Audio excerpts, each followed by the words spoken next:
All right. Not emergency episode, but episode 21, day before my birthday. Just kind of heard Bill Simmons this morning do his NBA power rankings, and I texted Noah, and it like kind of fired me up, and I was like, I kind of want to do the NFL power rankings, but not as the season is progressing currently. Like, okay, like the Ravens are the best team, so they're going to be number one. More about like where each team is as an overall state. So the rules are the state of the roster, any blue chip players, and then coaching staff. Second, cap space. And can you look at your fan base in the eyes? Like, what were your expectations kind of walking into the season, and were they met? And then this offseason, are you going to be able to fix those problems? So we talked about this already, but my first question to you is, who has the most expensive roster in the NFL? So if we're talking just like the least amount of cap space, that's not the Niners, the Saints. Is that what you're asking me? Yeah, the Saints. So we got the worst, the least amount of cap space in order is Saints, Dolphins, Bills, Chargers, Broncos. Yeah, I mean, it's pretty crazy, honestly. Like how some of the spending habits that some of these teams have. So I'm gonna go right into my number 32. I had the New Orleans Saints. Cap space negative 87 million. Coach Dennis Allen seems to be pretty hated. He's been kind of underwhelming ever since he took over for Sean Payton. Draft picks, I guess, is something that you can kind of look up, but unfortunately, they're probably not going to be picking one of those key spots, but they do have practically an entire draft ahead of them. They have a first, 2 seconds. No, actually, they have a first, second, fifth, sixth, and seventh. The second and seventh are from Denver. Blue chip players. I put Olave. I guess that could be argued. I wouldn't be like offended if somebody said that he wasn't a blue chipper. And then I put Lattimore, but I put a question mark beside him just because availability is the best ability, in my opinion, like going into the season. And he seems to have been the last 3 years kind of been banged up. This is an aging roster. It's the most expensive. And then the last point I made here, the last point that I said was, can you look at your fan base in the eyes? Well, they signed Derek Carr to $100 million contract in the offseason. And I think it's pretty much like said and done that like everybody like fucking hates him. Yeah, I mean, I have the Saints on my list as well. There's not really a whole lot to look forward to if you're a Saints fan. I would say like the one saving grace for this team is that, or like, I kind of have one thing to like kind of look forward to for all of these teams that I have in my worst. Yeah. And that is like the Saints saving grace is the division that you're in is not great. So like if you can put together a moderate team every single season, like you have a chance to win. You don't need to have the craziest quarterback play, but moving on from Derek Carr's contract is going to be an absolute issue that I don't know how you resolve. Yeah, I don't think that they're going to be able to. So, and the roster, dude, like Cam Jordan's 34, Michael Thomas is washed, like Tyrann Mathieu way past his prime, Demario Davis is 34. Like, there's just have all of Kamara. these. I think Kamara is a guy that you have to be, that he's still in a good spot right now, but he's on the back end of where you would prefer him. Yeah, for sure. So exactly, like this roster just seems like really old, and it seems like they've never really, ever since Drew Brees left, they've never taken like that next step to kind of like, okay, guys, like let's rebuild. And it feels like where they're at right now, they have the most expensive roster in the league. It's aging. It feels like that and they're like on the precipice of making the playoffs. Even if they do make it, I think this is a big candidate for probably a big rebuild for them in the future. Yeah, they have 9 picks this draft, so like that's another thing that's beneficial for this team. It's one more than the average, but at this point, when you have a lot of old players and not a lot of talent across the board, you need just as many picks as you can get. Who'd you have as your 32 team? My worst team was the Panthers. Okay. I mean, at this point, they don't have a coach. So I ranked all the teams I tried to do like a point system of 1 through 10, as far as 1 to 10 on their cap space, 1 to 10 on the number of picks that they have, and then 1 to 10 on the state of their roster. So I gave their cap space a 7. They have they have a decent amount. They're above the league average. They're 40 mil. So they have some room there, but they lost a lot. Like, they lost points for the amount of picks. They're at 6, and they don't have their first round pick. The state of their roster also isn't great. They just don't really have guys anywhere. I didn't do that deep of a dive into like every position, but I would say the one thing that they have to look forward to is you have a rookie quarterback, you have a decent amount of cap space, and like a rookie quarterback that has shown some flashes here and there. Like, you can look forward to that. But the uncertainty at head coach and the lack of talent on the roster are two things that are not in their favor, and the lack of draft capital. I agree. I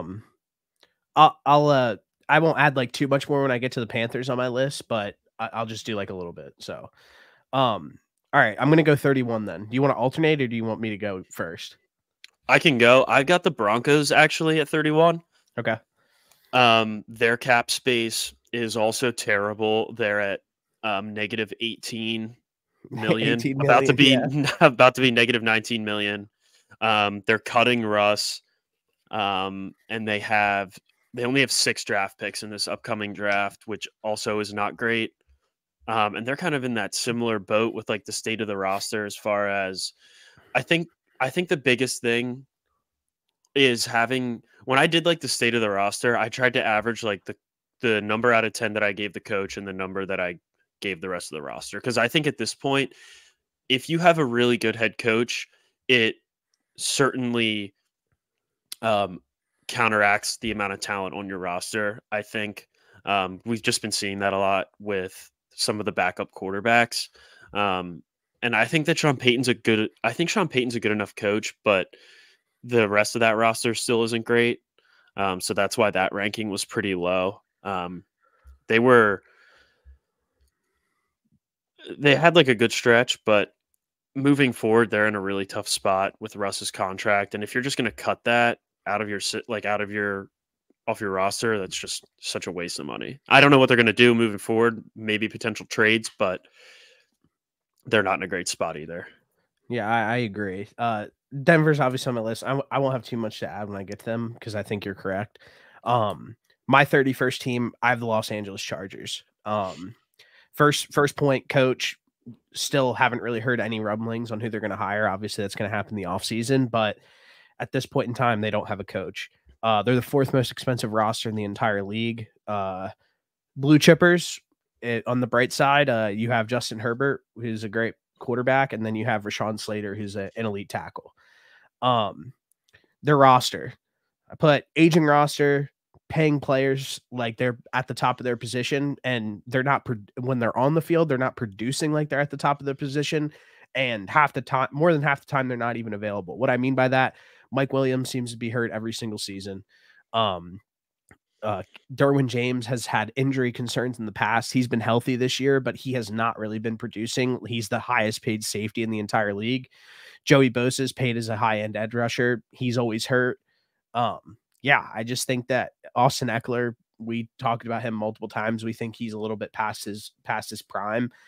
You're just in a situation. One thing that you can look up at is they do have a full draft, 1 through 7, and their pick is getting better by the week. So we'll see how they spend that pick. But yeah, this roster is like just honestly like really bad for the amount of money that you spend on it. And the last thing I hear is, can you look at your fan base in the eyes?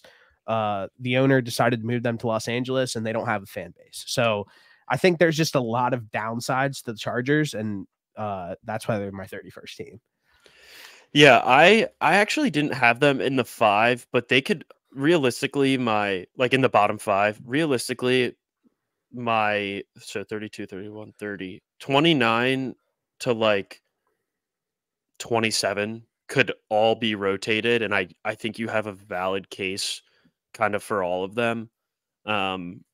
I agree with everything you said about the Chargers. I think their saving grace is obviously that you have Justin Herbert, and if you can keep the guys that they have on that offensive side of the ball somewhat healthy, I think you stand a fighting chance. They obviously lost a bunch of points for not having a head coach, and for the lack of cap space that they have, plus draft capital. They've got 8 picks, which right at the average. I don't know. This roster just doesn't excite me. I'm just gonna say that. Like, that's you fair. look at it's this roster's best days are clearly behind them. Obviously, I love Keenan Allen. I'm sure everybody loves Keenan Allen. He's 31 years old. I love Mike Williams whenever he's out on the field. He's a big time player, but I think he's like 28, 29 years old. And there's nothing wrong with that. But if you just look over the course of the history at the wide receiver position, when they get to that 30, even the all-time great receivers, when they get to like that 30-year-old mark, they kind of fall off of a cliff. So where they're like, I would say, like, we would look at their wide receiver group and be like, you know what, their wide receiver group's actually not terrible. Other than whiffing on their first round pick this year in Quentin Johnston, he looks like a bust. And then you have 2 older guys at the position. It's just like this roster just doesn't excite me. I think there's more concern for the defensive side of the football for me than the offense. They have their oldest player is besides Keenan Allen. It's probably Khalil Mack. Yeah, he's on the back end of where you would like him to be as far as his prime goes. Now he's still putting up good numbers, but like moving forward, you want a younger edge rusher. Like I said, the defense is more my concern. I think as long as you have Justin Herbert back there on offense, they'll be able to figure it out a little bit. But I think they need to take a deep dive into their defense and really figure that out if they want to be taken seriously. Yeah, you just pointed out a good point. This roster sucks on offense and defense. So, then I'll go next. My 30th team, I have the New York Jets. They have $16 million in cap space, not much money. Saleh as a head coach, I feel like we kind of documented how we felt about him. Like, even like last night after that loss, like the New York media is like, do you care? Like, practically. And he was like, what do you want me to do? Flip over the podium? Like, it's not about that. It's just like that team last night, watching that game, there's a lot of things that went wrong for them this season. One thing that they can control is being disciplined. And the lack of discipline that team has on both sides of the football, where they're constantly getting flagged for everything. Mekhi Becton had 30 false starts last night. At the end of the day, that's a coaching issue. So I think that their coaching is below average.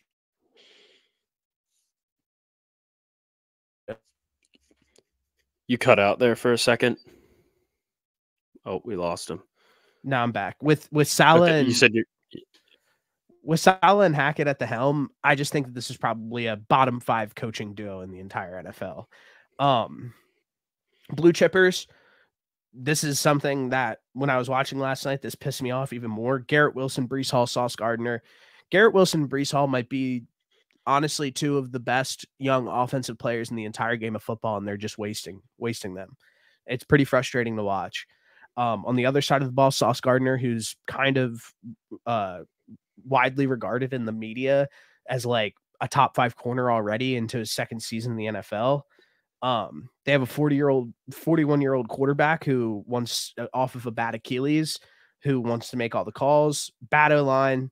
They do have their first round pick, a 3rd, a 4th, a 6th from Denver, and their fan base is in absolute turmoil. What do you think about that? I had the Jets a little higher up on my list, but I also had them. I mean, you're spot on with everything that you've said so far. Having Breece Hall and Garrett Wilson on this team is just like a terrible, terrible thing if you're a Jets fan. Like, if you're a fan of football, you hate seeing talent like that go to waste, which is exactly what we're watching. The Jets did a complete disservice to that defense and to those guys on the offensive side of the ball the entire year by not going out and getting quarterback help. I blame Aaron Rodgers for that because of his selfishness and not fully being transparent with everybody as far as will he be back or not. So I'm putting some of that blame on him, but also that front office did nobody any favors regardless. They're in a terrible spot as far as, I mean, not terrible. They have 17 million in cap. They've got 7 draft picks. I mean, realistically, they just need to rebuild that offensive line a tad, maybe get one receiver this draft. And I think they're in a much better spot than the rest of these teams that are at the bottom of the list. And I would say that would only be like for 1 year. Like, I think if you get Aaron Rodgers back and he's healthy and they shore up those 2 spots, I think this team's going to be good. But as of right now, with the amount of uncertainty that they have on that offensive line and in the receiving room and at quarterback, I don't think that we can take them as serious as they should be. I think the defense played really well all season. There's just only so much you can do. 17 weeks season, and you're not getting anything on the offensive side of the ball. And then again, they're doing themselves a disservice by keeping those 2 jabronis at the head coaching and general manager spot. So you're right. I have them at 32, like 28. Yeah, so 27. Real quick, obviously, we talk about the Jets a lot, but just to cap it off, like last night, like it was 20-7, and it felt like it was 40-0. Like the team completely quit. They even went and forced a turnover on the defensive side of the football, and David Njoku got things back, like started humming a little bit. And I truly just don't trust the guys that they have at the helm controlling their roster and coaching their team. And until that changes, I personally think it's an extremely fair critique to be like, well, I don't think that this team has a shot, even if Rodgers is healthy, whatever.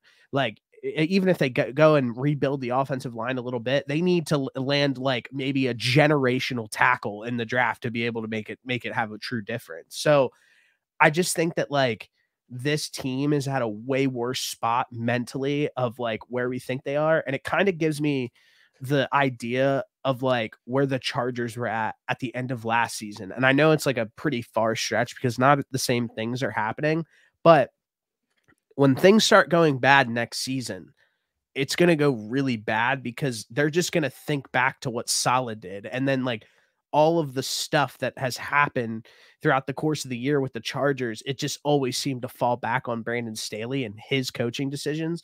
And when I'm watching the Jets games, it's just like, if they were a well-disciplined team and controlling the controllable and like actually putting up fights in these games, I'd be like, okay, yeah, whatever.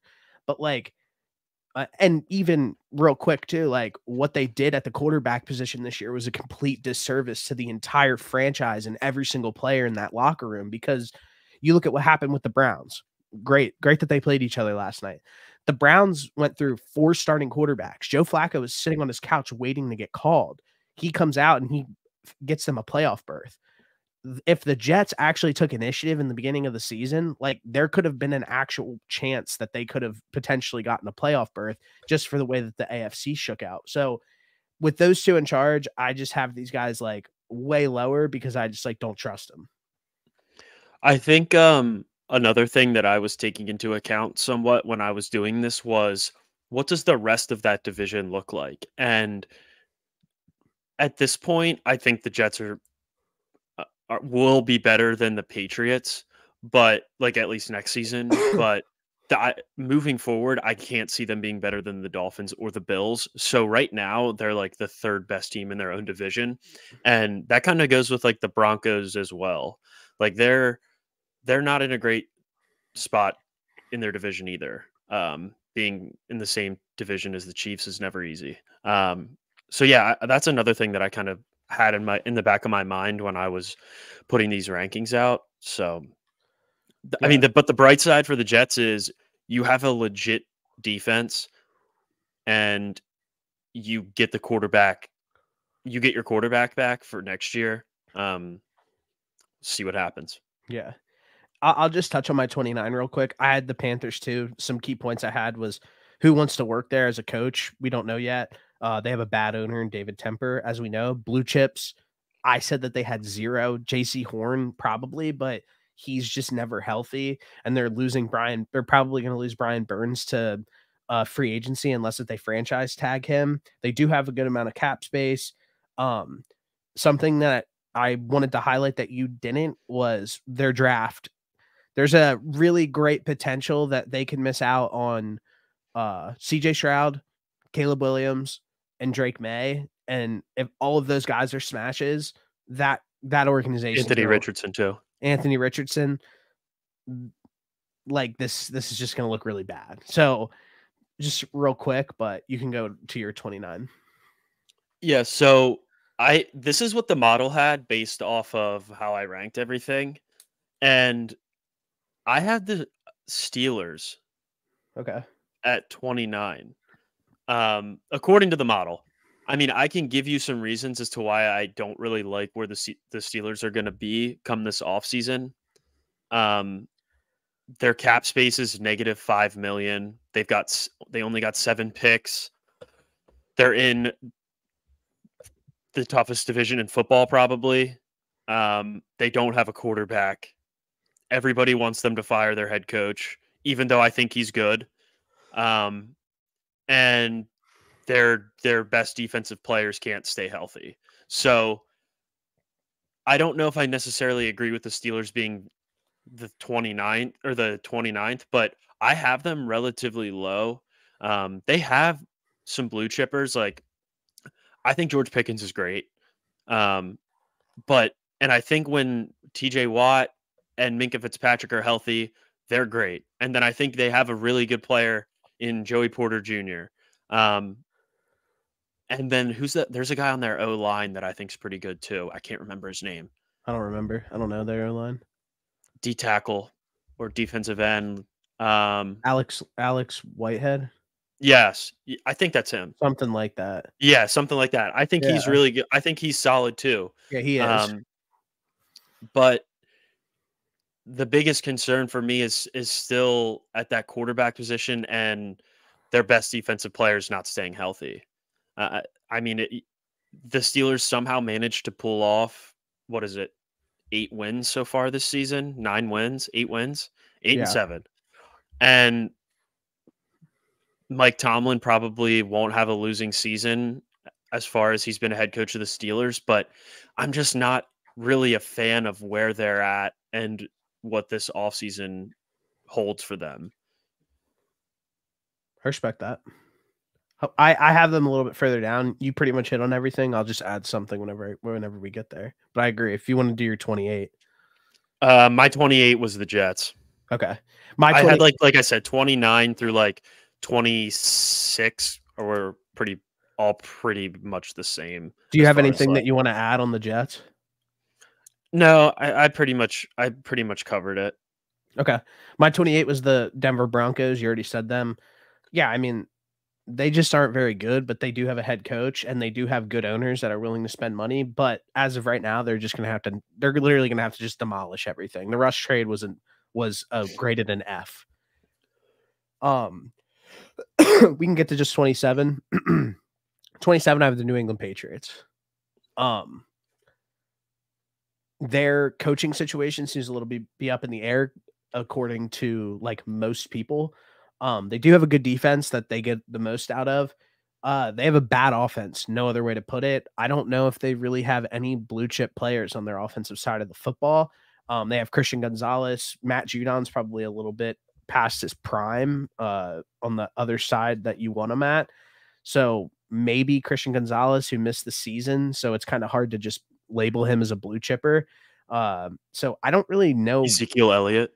Yeah, they have Zeke Elliott. So there's really not too much to like about the Patriots other than they play good defense from time to time. They do have money. So that big spending spree that they went on like a few years ago, everybody seemed to think that they would be like in cap hell over it. Doesn't seem like that should be too much of an issue. They do have money to spend, but there's really not much to like about this roster. Yeah, I have the Patriots actually not nearly that low. I gave their ranking for their cap space. They have just under $76 million, which is third most. They've got 7 picks, which whatever. They are going to finish with a top 3 pick. The state of their roster, though, is like where they ended up losing the most points on my ranking. I mean, we don't know what's going to happen with Bill Belichick, and they just like don't have really that many guys that excite you.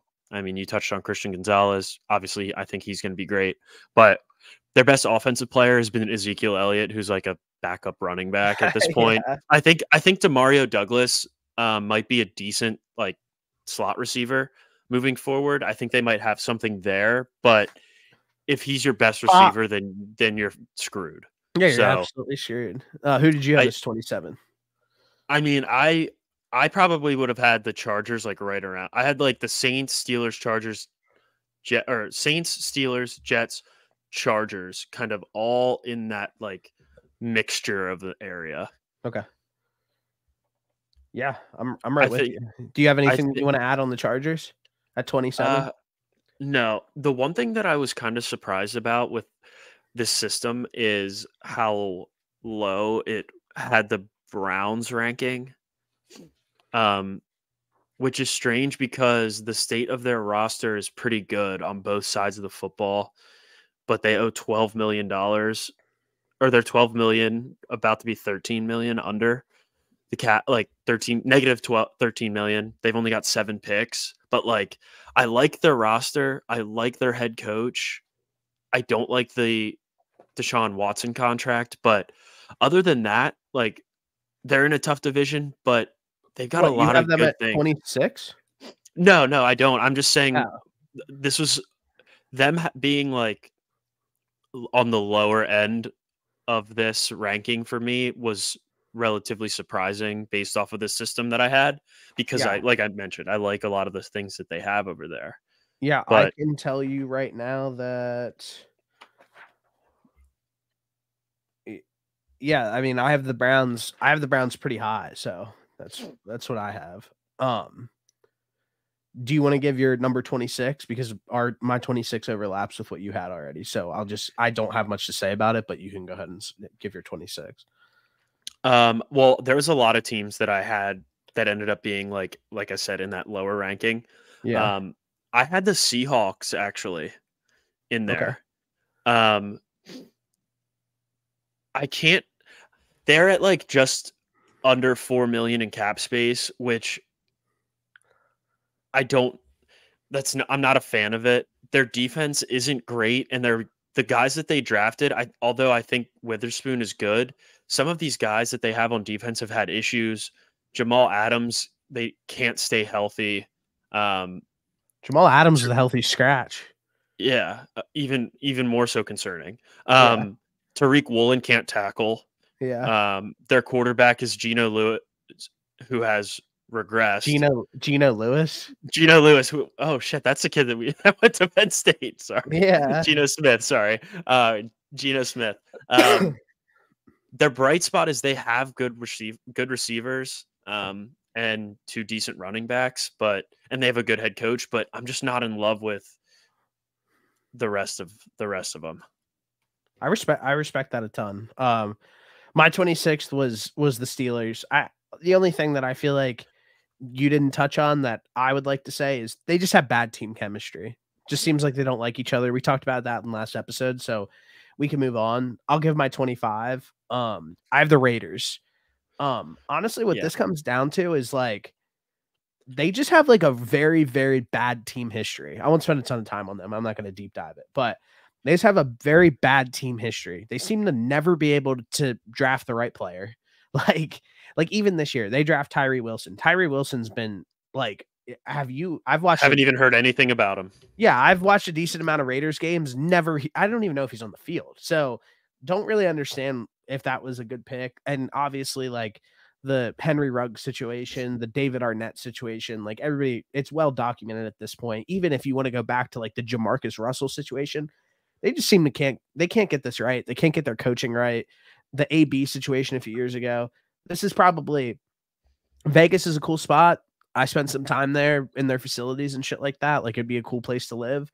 But as an organization and as a whole, like I just think that it's just a bad vibes.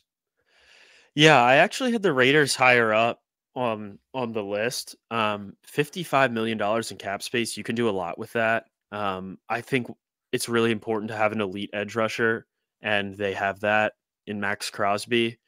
I like Antonio Pierce. I don't know if they're going to give him the head coaching job or not, but I think that might be the smart thing to do. Then obviously the negatives about this team are I don't think you can move forward with Aiden O'Connell as your starting quarterback. Their draft hit, yeah, their AOC. Their draft history has just been so bad, but at least with $55 million in cap space, that opens the door for you as an organization to bring in some guys that can help you improve. I don't know what's going to happen. I'm glad you're doing that right now. That's like the Lil Wayne lighter flick. Sorry. With 55 million, it at least opens the door for you to be able to have those conversations to bring in some guys to help that offense. I think Michael Mayer's going to be a good piece for them on offense. They still have Josh Jacobs.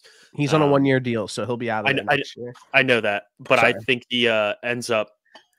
I think they probably end up trying to keep him. I don't really think running backs are going to be paid like he's expecting, and he's missed a handful of these games, so that price tag feels like it's a little lower than it would be normally. You know who would be a sneaky good quarterback on this team?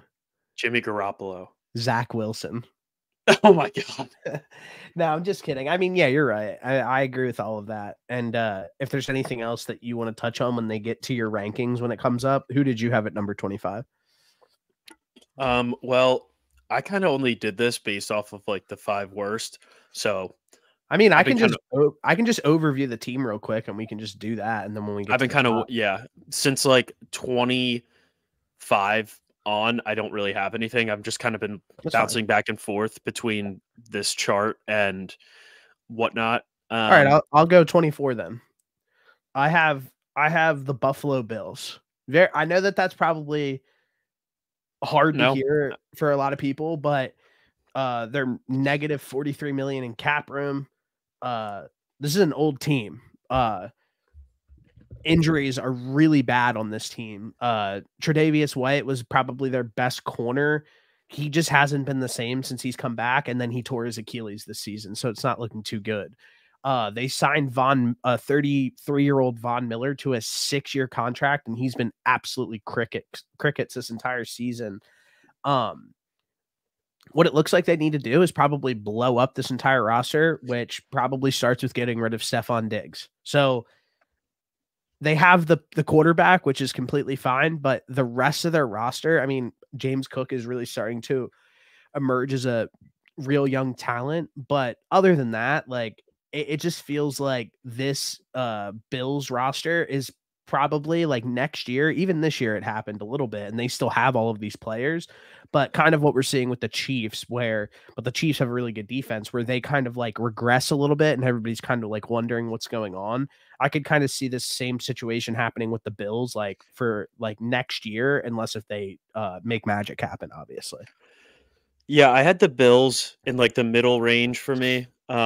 Obviously being that far negative is not where you want to be. So that's certainly not good for this offseason. I do obviously love Josh Allen, and I do like Sean McDermott. I think he's a good coach, and those two things I agree with you. Certainly bode well for the future. I think you're right with sort of blowing it up. I don't know how you're going to be able to do that, though, with that little room to operate as far as signing guys. I think they have 10 draft picks, which is pretty good. So they can rebuild through there a little bit, which they're probably going to end up having to do with how little money that they have. But I don't know about the Diggs thing. That's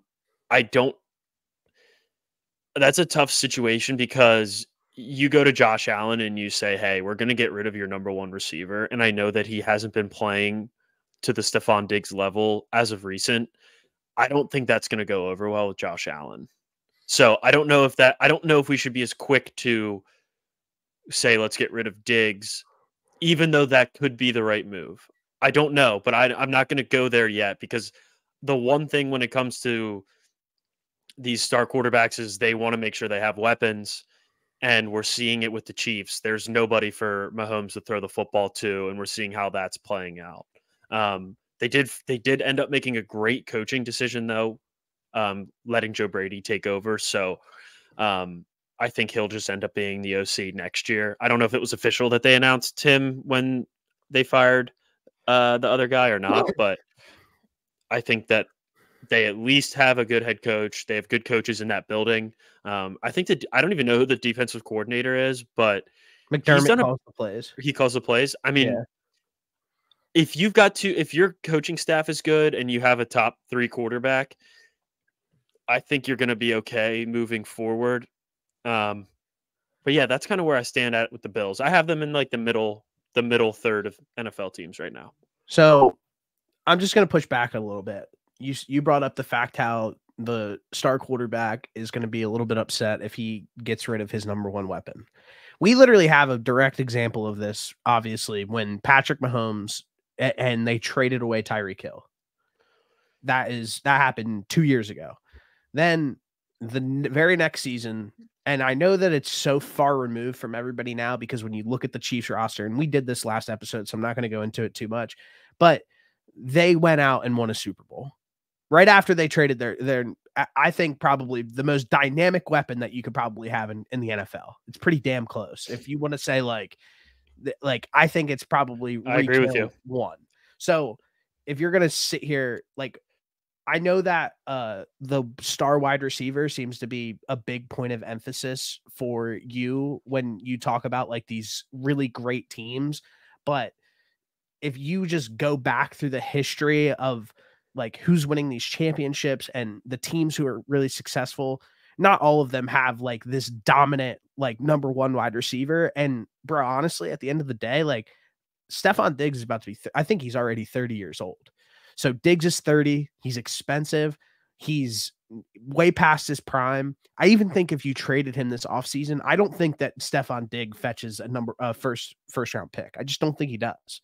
So I think that it's going to be like a very realistic option for the Bills this offseason to have to look at him and be like, hey man, like I know that Diggs might be your boy or whatever, but like this for the longevity of your career is going to be important and you're going to thank us. And bro, you've already seen other guys who are kind of like no names, like step up on this roster, and with Diggs kind of like being a little bit irrelevant into this late stretch of the season for them. So I think that you're kind of seeing the writing on the wall a little bit with the Bills where they're already kind of phasing Diggs out, whether that be because of injury or not.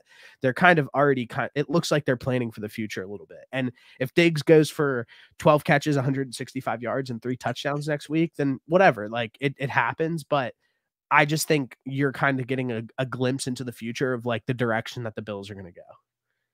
Listen, I don't think we can base the Chiefs situation off, like, I don't think we can compare that to everybody else in the NFL. I don't think that's fair. And I think that was an anomaly, to be quite honest with you. All of the good teams in the NFL right now have an elite receiver. And I think that's something that you need to win a think that I think me and you can sit here right now and we can be like, okay, like the Ravens are the best team in the NFL. Who's their elite receiver?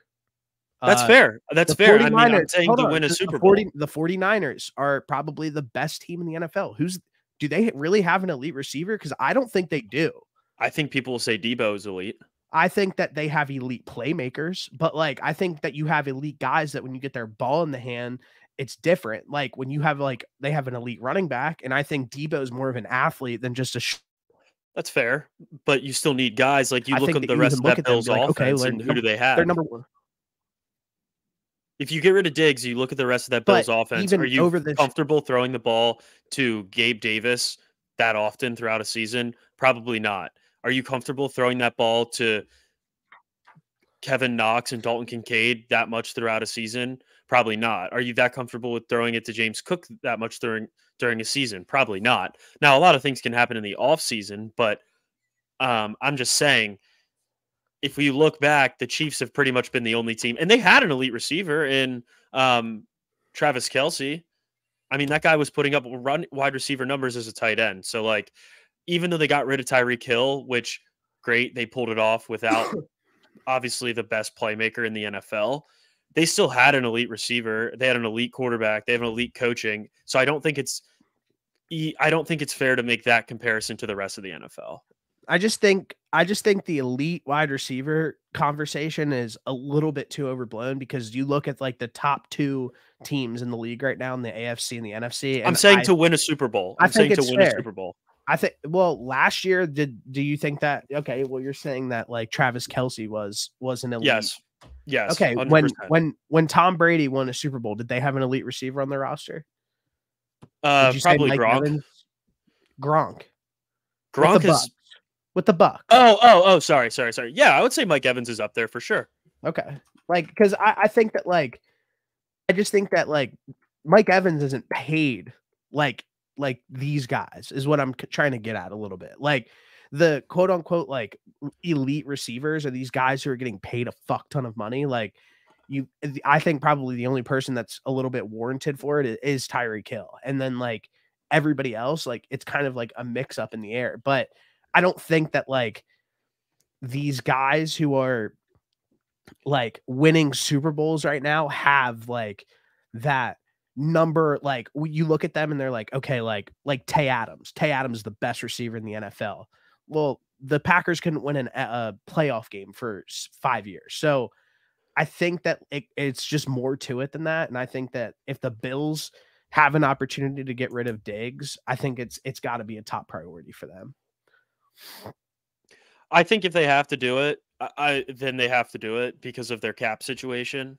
But like I said, I'm not going to be quick to jump to that as the answer for them. Okay. All right, let's go to number 23. I put because Giants. The Bills are still cheap. The Bills still have Josh Allen, and they still could be a playoff team. So as long as you got Josh Allen, and that's business. That's exactly my point. As long as you have Josh Allen at this point, like fuck it. Number 23, I have the Giants. I put who knows. I think this roster is brutal. I don't really know what direction they're going. Their defense is okay at times. They don't have a quarterback. Yeah, I just think this roster is like underwhelmingly bad, and I just feel like nobody like really talks about it. I have them like right in the middle as well. They have above average cap space, which is good. Their biggest issue, I think Daboll's a good coach. Their biggest issue is what the hell are they going to do at this quarterback position? So I don't really have much to say about the Giants. It's just they're in a shit spot with paying Daniel Jones $40 million, and I don't know how you address that because they're bad. They're bad, and what do you're not going to get rid of a quarterback that's paying $40 million. Who's taking Daniel Jones on? The Raiders? Maybe, hopefully. All right. Number 22, I have the Vikings.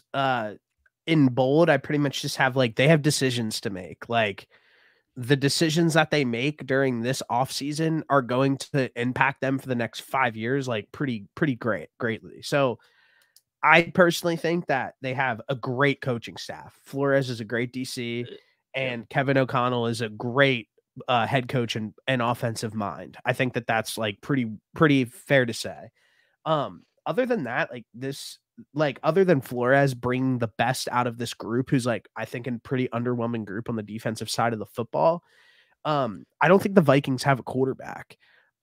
So they've got 4 actually. Yeah, they have 4, and I don't think the move is to bring Kirk Cousins back if you want to build this out long term, because if you just slap Kirk Cousins into the situation, you might be average at best, but it feels like it might be the time to move on from him.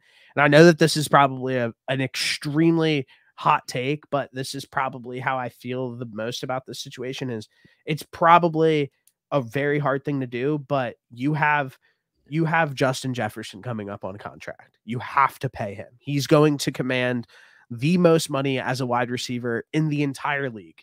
So I think that there is going to be a very realistic conversation during this offseason if they are going to trade him or not.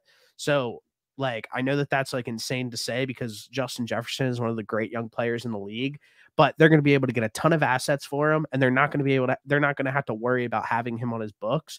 So if one of these younger teams who have a ton of assets want to trade for Justin Jefferson, who have the cap room, lock him down long term, I think that that's probably a very realistic option for the Vikings at this point in time because they don't have like any of those like key picks to be able to go and acquire like a quarterback. Question for you. When is the last time that we've seen like an elite level player get traded?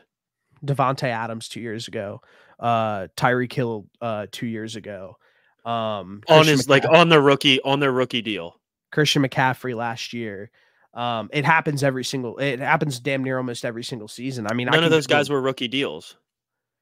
Were yeah, they? but you're not getting Justin Jefferson on your rookie deal. That's the difference. So they're going to have to pay him. So whoever trades for him is going to have to look at them and be like, okay, what's the Tyreek Hill contract?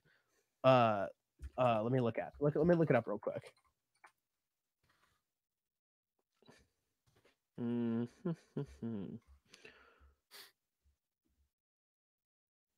Okay.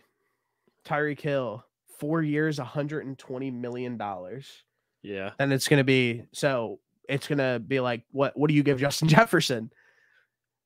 What do you give? Well, like Devontae Adams' contract is higher than that. Like, what do you get? What do you give Justin Jefferson realistically? 150. I think and more. There's probably, I don't know. I just don't think you can like nobody's gonna give him that much though. There's Why only not? like no that's stupid. Bro, you're telling me right now. You're telling me right now. Just hear me out. You're telling me right now the Texans, and this is a complete hypothetical, instead of going and signing T. Higgins, just be like, dude, fuck it. Let's just get rid of 2 first-round picks, trade for Justin Jefferson, lock him down for 5 years, and we have fucking CJ Stroud and Justin Jefferson, and they're going to fucking dominate for the next 5 years.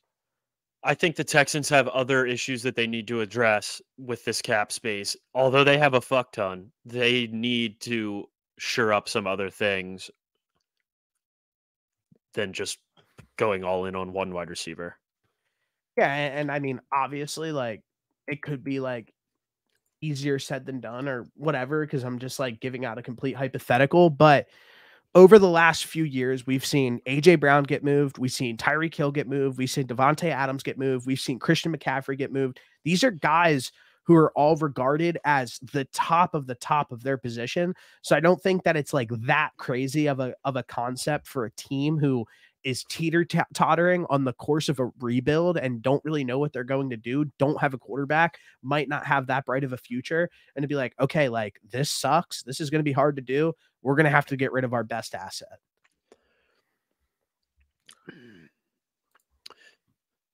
Yeah, I don't really have too much. Like, my one thing is that, bro, the situation that me and you are talking about right now is literally what happened with AJ Brown. AJ Brown was up on his rookie deal. The Titans looked around and they were like, what do we do? Because we either have to pay this dude a fuck ton of money, or I know. I was just going to say, it just seems so much different now because of how much more money this is going to be. Yeah, and obviously, like, the number now, like, when he gets paid, the number now is going to look ridiculous. It's kind of like the Kyler Murray contract. When Kyler Murray gets paid, you're like, what the fuck? Holy Kyler Murray just got paid this much. But in 2 years, when the average salary is like 65 more million than like what Kyler Murray got paid, then he's on a deal. Like, you know what I mean? Then it's like, well, is Kyler Murray going to renegotiate his contract if he's playing well? Like, it's just like the time and place where it always seems bigger, but each year these contracts are just going to get bigger and bigger because the more money is going to come in. So I think we have seen these exact situations play out literally over the last like 4 years. And I think that it's not crazy to sit here and think that it could play out again. If you're a team and you have a wide receiver that's good, but not Justin Jefferson good, That is a tough conversation to have once Justin Jefferson signs his contract. Like, hey, we think you're good, but we're not giving you $175 million to play wide receiver for us. Yeah, I don't know who that next guy is going to be, but yeah, but I mean, you think about it, like if you're a GM for the Vikings or an owner or whatever, do you sit there and you're like, okay, like let's sign Justin Jefferson to a 5-year, $175 million contract and all of our problems get solved. We're going to win a Super Bowl. Because at the end of the day, the ultimate goal is to win a Super Bowl. Signing him to a long-term deal doesn't get you anywhere closer to that goal.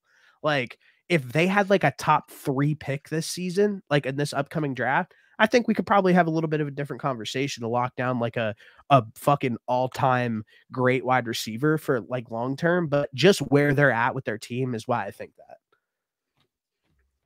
I would say you're and I, like our goals would be to win a Super Bowl. I don't think every organization runs that way. I don't know about the Vikings, but like I think it's pretty safe to say that the owner, their ultimate goal is to win a Super Bowl, no matter what.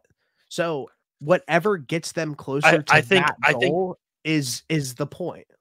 I think a lot of owners, I think you'd be surprised how many owners just care more about am I making money than am I winning a Super Bowl. I think you'd be surprised. Well, if that was the case, there wouldn't be as much turnover as there is throughout the entire league. I feel like there's more turnover than ever. I mean, that's why these guys' jobs are like always in jeopardy, because if they're not performing and not getting them closer to that ultimate goal, bro, the most money you're ever going to make is if you go to the Super Bowl. So I know that. Goal. I know that, but I think these owners try to find like a fine line because they obviously don't want to be too bad, but I think their expectations are probably not like if you're the Panthers, you don't care about winning a Super Bowl right now. Bro, are you kidding me? Have you heard the reports about David Temper? I think the guy's putting on a show. I think he's putting on a show. David Temper wants to win a Super Bowl. Wants to win a Super Bowl more than anybody, more than any other owner in the entire You're league. Telling me you believe everything that these owners are going to the media and saying? I don't believe that for a split second. You can tell the media whatever you want at the end of the day. I think these guys care about making money. Bro, right now, this is a great argument point that you're bringing up. David Temper has been through 5 head coaches. We touched on this since he's taken over at helm. They were selling tickets for 45 cents against the Falcons. I know that, and I agree with you to a point. Like, you don't want to put out a shit product, but I think a lot of these owners more so care about making money. Maybe not a lot of them, but I think there's probably a handful that care more about making money than winning Super Bowls. That might be fair. I think that goes for a lot of sports, not just. But the people that you appoint to the positions as general manager and as to head coach, depending like long term, even if you're in a rebuild or whatever, be like, okay, our 5-year goal is to, after this 5-year goal of this rebuild is complete, is that we are contending for a Super Bowl. That's the ultimate goal. So like maybe the owner might be like, well, if we make it to the playoffs, like we'll be pretty profitable. But like the people who are in charge of the team, who are getting judged by their performance, their goal I agree with.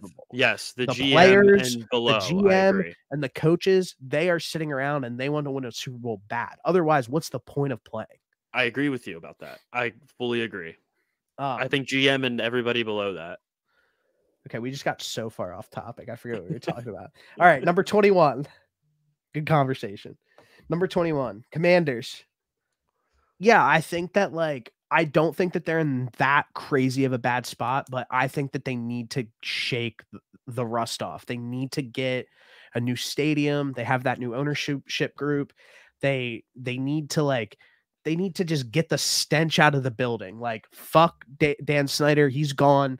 Let's have a new regime. Let's start fresh. And that's like literally what they need to do. Luckily, they're probably going to have a top 3 pick because the Patriots won this past weekend. So they might be able to go and lock down a quarterback. It just depends.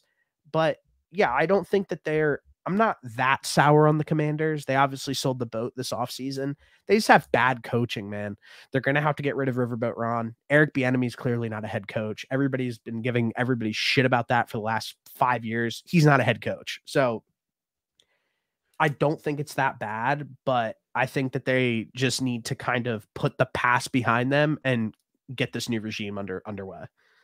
I actually have the Commanders pretty high up on my list, probably inside the top 10, actually. Yeah, I respect that. Um, Go they've ahead. got 90 million cap space. They finally have a new ownership group in there. They're going to bring in some new head coaches. I think they have some good pieces on the roster. But for where they're lacking, that $90 million cap space is huge, right? Like you can do a lot with that. They've got 9 picks. And I know we talked about Sam Howell a little bit last week, and I'm not sure if he's the guy, but moving forward, if I don't know if he's the guy moving forward, but at least you can keep him at the quarterback spot in that NFC East division where realistically the Commanders' goal is let's finish above the Giants.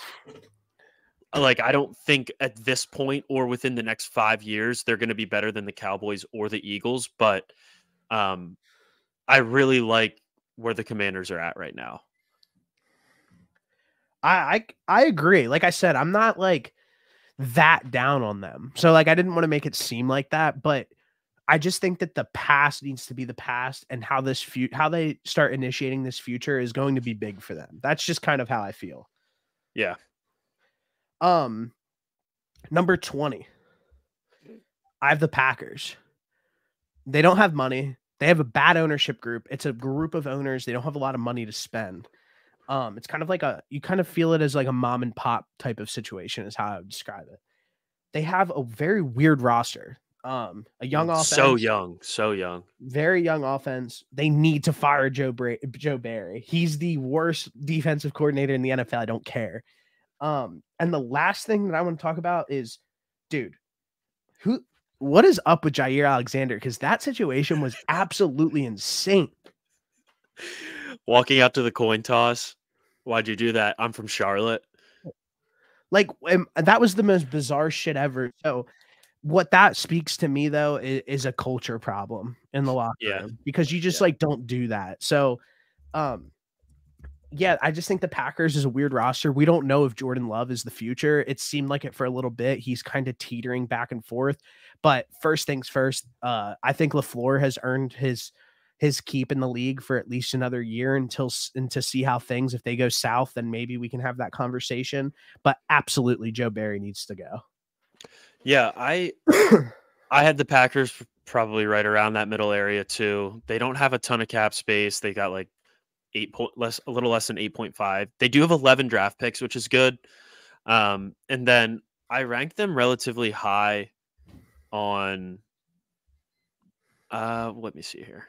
Their state of the roster I actually had as like the medium. I think there's just too much uncertainty with this roster that I don't really know where they're going to be in a year. Like, they have a lot of young guys that I think that have played well in spurts, but for the longevity of a season, I don't know. Like, I don't know what you have there. Yeah. So good point. I can't confidently say, like, realistically, half that team could be gone next year by the end of the season. Yeah. So I think there's just a lot of uncertainty. But like I said, I think it's good that you have a head coach, and I think LaFleur's a pretty good head coach. So that's one thing you got to look forward to.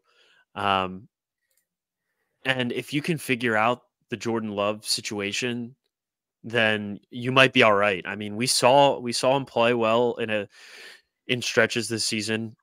So that's got to give you a little bit of hope, but again, just too much uncertainty for me to really rank them much higher. I respect that. 19, I have Titans. I don't have much to say on them. Their coaching as of now seems to be a question mark. They're an older roster on the defensive side of the football. They traded away off Kevin Byard. They don't really have much from a deep back perspective. They have a very good defensive line, but aging. From the offensive side of the football, I like what they're doing, taking these mid-round quarterbacks and seeing if they stick. We'll see if the Will Levis situation like plays out. Derrick Henry's really old, D Hop's really old, and then the rest of their skill group is like less than desirable, I feel like. But they do have a lot of money. They've got so much money, 105 million, and that's a lot to work with. 7 picks. I had but how desirable of a like? I'm looking at that. Like, is it really that desirable of a roster? Like, if you're somebody who is like, okay, like I'm about to go, and like maybe if they just overpay somebody, they're going to be able to get them.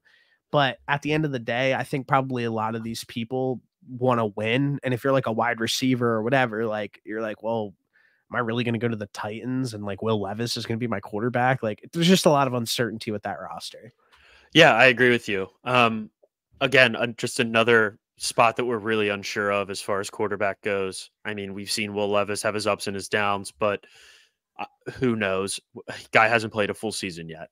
I think that the Titans are similar to the Houston Rockets in which they're going to have to pay pretty much what you said, overpay guys that might not deserve that much money to come play for them. So yeah, overpay them. Which they are more than capable of doing at this point with all that money. But I had them I had them like probably right under the Commanders as far as situation goes. I like Vrabel. I don't know if he ends up staying there, but with $105 million, you can, and a good head coach, a lot is possible. And that guy always has those dudes competing, no matter how bad they look on paper. So I don't think they're in that bad of a spot. I respect that. 18, I have the Chiefs. Hot take, because they have a good young defense who is really great at stopping the pass, not so great at stopping the run. They have Patrick Mahomes, probably the best quarterback in the NFL. I just think that their decisions from a roster building perspective and the decision to bring on, why can't I think of his name? The OC, the old Chicago Bears head coach. Oh, Matt Nagy. Nagy, yeah. To bring on Nagy as the OC and then the roster construction kind of make me feel a little weary of the Chiefs, because I feel like they've lost their fastball a little bit from an offensive perspective. We kind of touched on that the last few weeks, and there's really not much to like about this skill group, which we touched on. Travis Kelce looks done over the hill. He looks done, like he's going to retire after the season. They have a bad offensive line, plain and simple. Isaiah Pacheco's a decent running back, but he was a 7th round pick for a reason. Their wide receiving core sucks.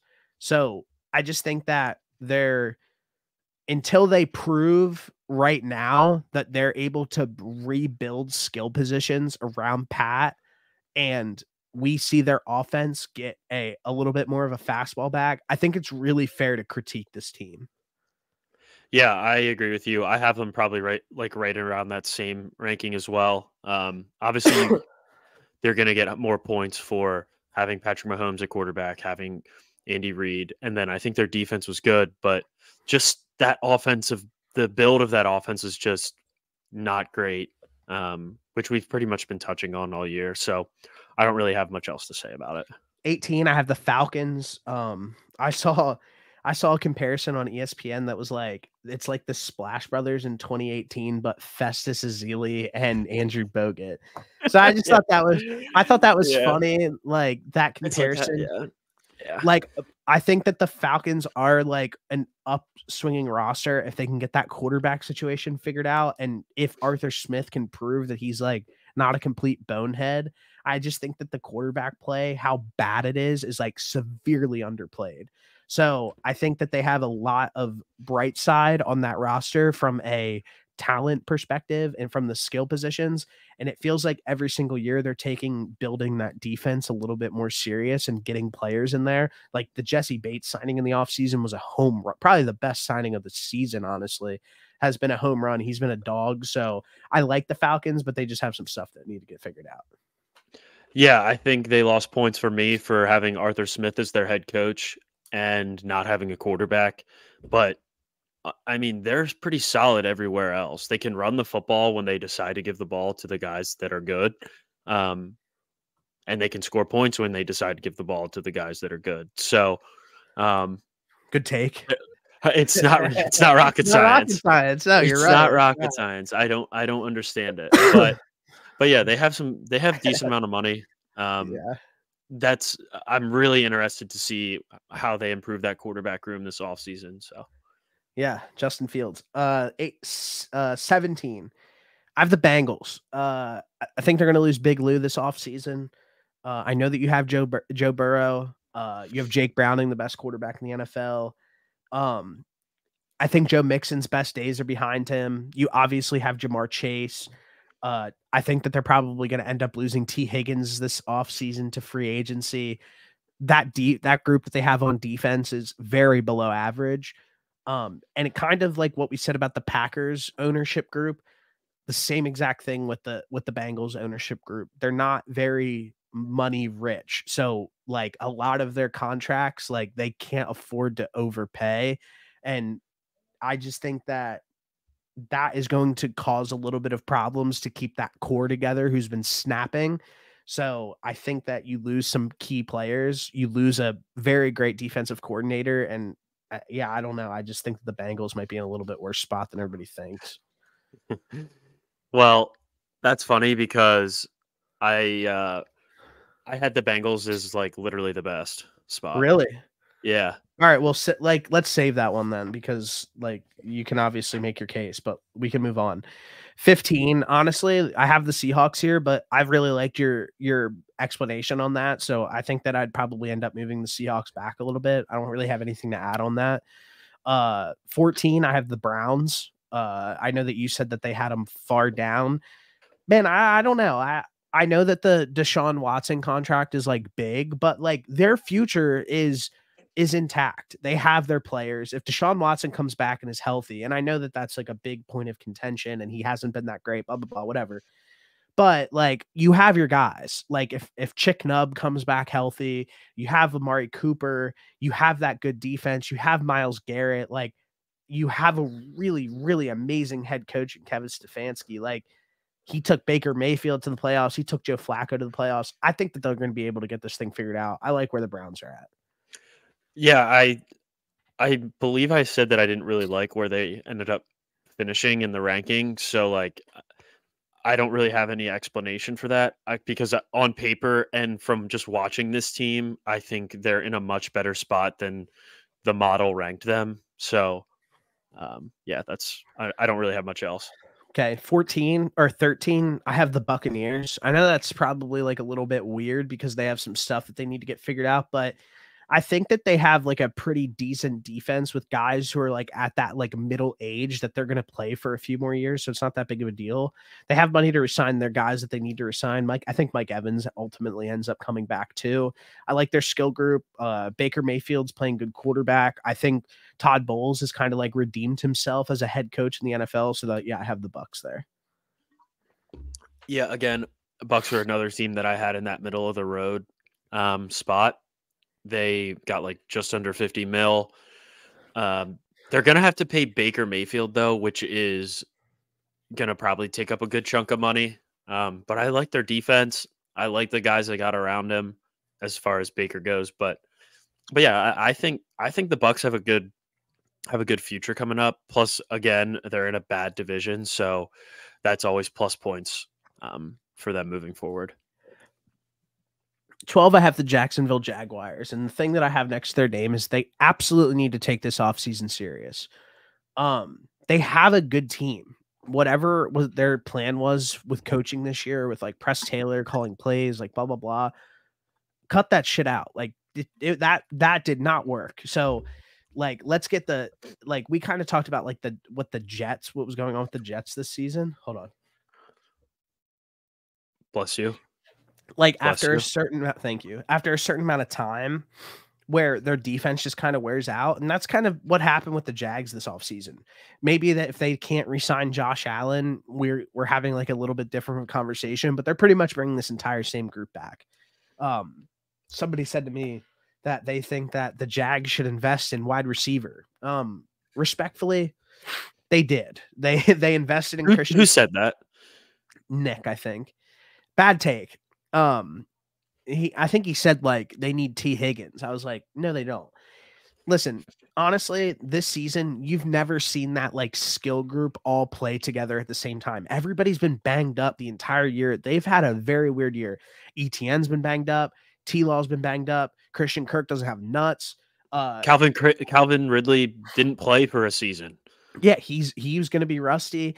And then Zay Jones got hurt in the beginning of the year, beat the shit out of his girlfriend, got arrested, and then got hurt again. So there's just been what a season. There's just been like a lot of like turnaround and problems with this roster, and they're probably still going to end up making the playoffs. It's looking like, if not, like it is what it is. But yeah, I mean, like I said, take this offseason serious. Yeah, I really like the Jags.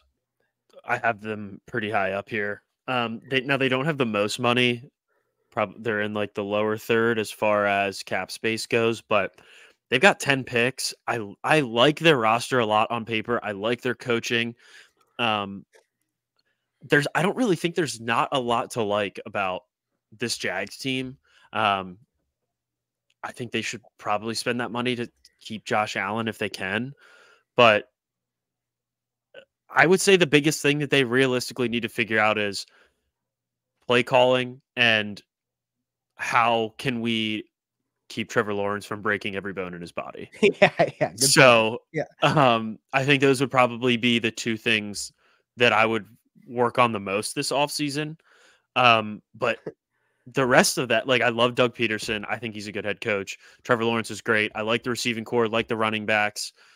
The defense, if it can get it a little more figured out, I'll feel a lot better about it. But I mean, there's a lot of, like I said, a lot to like about the Jags, and I had them pretty high up as well. 11, I have the Cowboys. Honestly, looking back on this, I really wish that I probably put them a little bit lower. I think that they're going to be in a very, very weird spot coming up here. They have to pay Dak. They paid Trayvon Diggs this past offseason. They're going to have to pay Micah Parsons, and you're going to have to pay CeeDee Lamb. You can't do all of those. So probably in my head, they probably part ways with CeeDee Lamb, which is crazy to think about.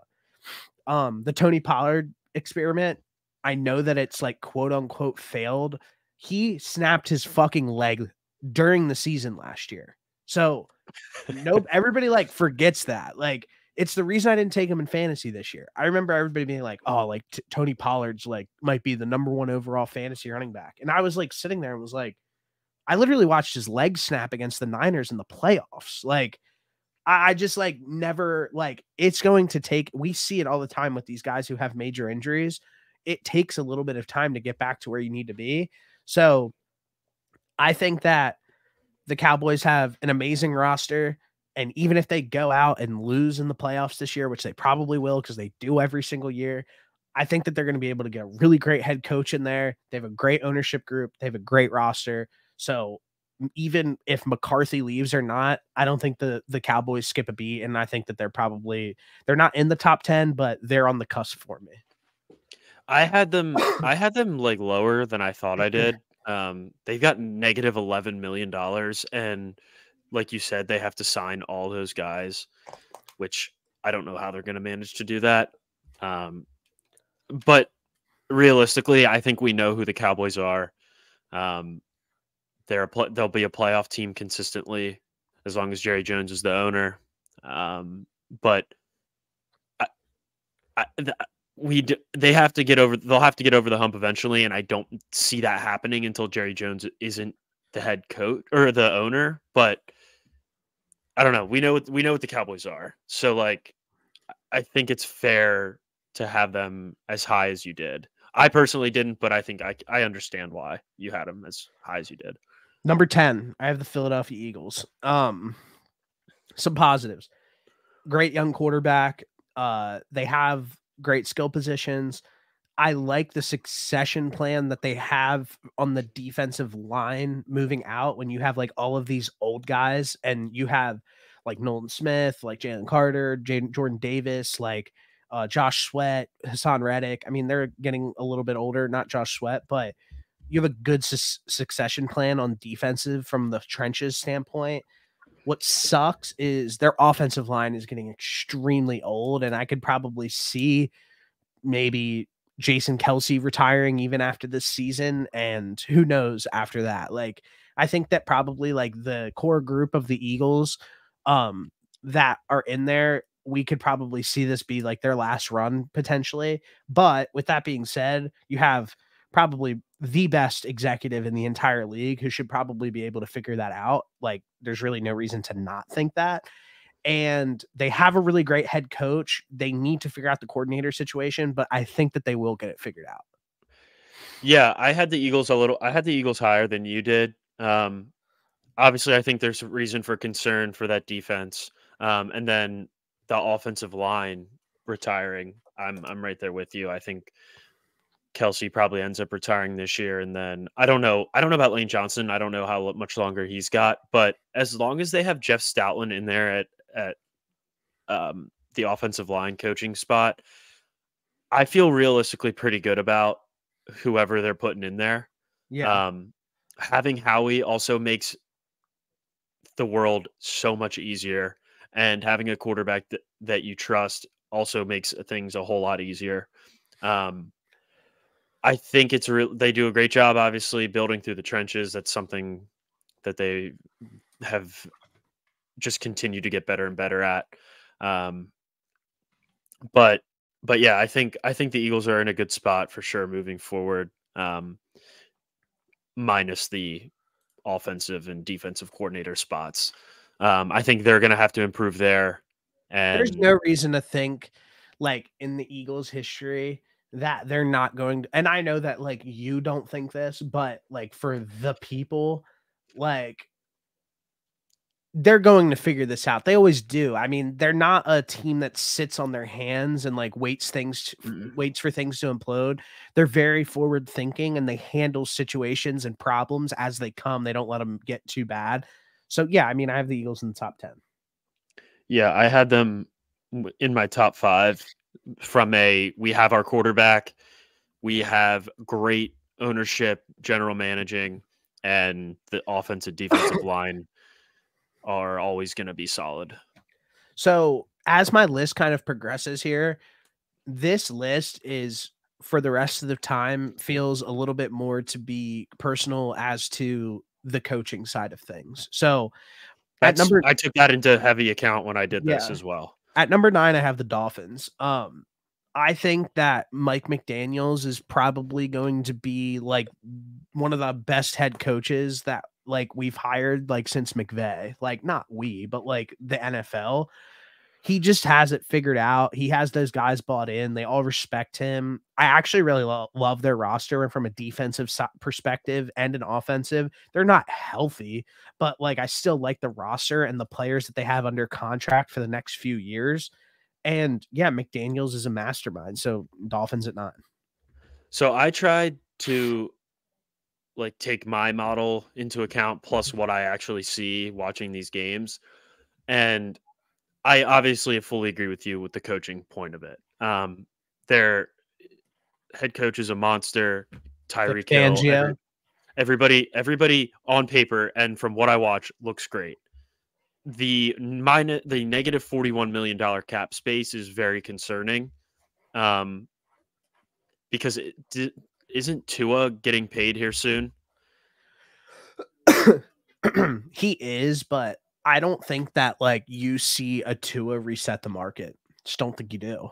I don't think so either, but I still think the number is going to be large.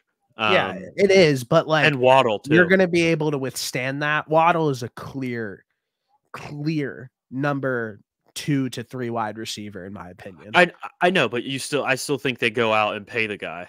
Is my point. And if your cap is minus 61 million, I don't know where you're getting any money from. But I also don't necessarily know how any GM creates it all like cap space at the drop of a hat, but then everybody says that they don't have any money. So they always seem to figure it out.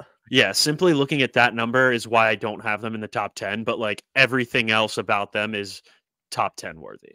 And say what you want about Tua. I know people don't like him. I personally really like Tua. Again, like it was always the conversation that we have about like what are people really expecting out of like quarterback play in the NFL. Tua's a really good quarterback. He leads the league in passing, I'm pretty sure. So I don't know what else you want. Like he's feeding the wide receivers, he's running the scheme very well. So I like Tua. Um, Number 8, I have the Rams. Matt Stafford turned back the clock like heavily. They probably have the one of the best coaches in the entire NFL and Sean McVay. And on top of that, they are absolutely nailing the draft on both sides of the football without having top picks. Puka Nacua and Kyron Williams are legitimate stars in the NFL.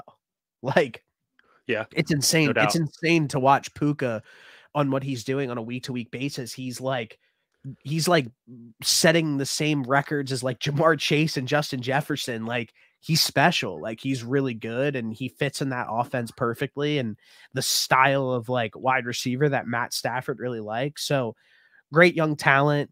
I think Matt Stafford still has a lot left in the tank, and I think McVay is an amazing coach. Yeah, I actually had the Rams at 3. Okay. So they have like 48 mil in cap space. 47. They've got Okay. 10 picks, and like their head coach is amazing. So, Yeah. and they nailed those draft picks, like you said. So I really, really like them moving forward. Even though Stafford's a little older than I would prefer, I agree with you. I still think he has some left in the tank. At number 7, I have the Colts. I think they have good young talent, and I think Shane Steichen might be sneaky one of the best coaches in the entire league. That really played a massive role into this. We haven't even gotten an opportunity to see Anthony Richardson with this team yet, and Steichen's leading these guys to the playoffs. I'm really high on the Colts. I like just think that they're in a good spot, like for the foreseeable future. Yeah, I had the Colts at 5. I think the only uncertainty that they have at this point is with Anthony Richardson. We got to see him for a couple games and he looked good, but obviously you don't play 4 games in a season. So Yeah.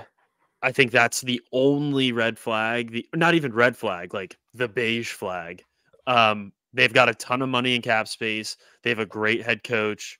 And I mean, I think the only other thing they probably need to do is go out and try and get a receiver. T. Higgins could be a great option for them. But other than that, I'm really high on the Colts.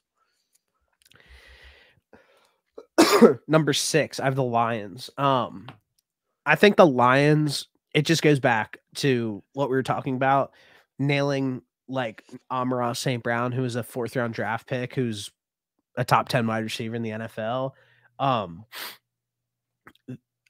Dan Campbell is probably the biggest like buy-in coach of all time. Like Dan Campbell seems like that he can get like a troubled guy in the NFL and get him under his roof and be able to get him to like completely buy into the culture and like only focus on football.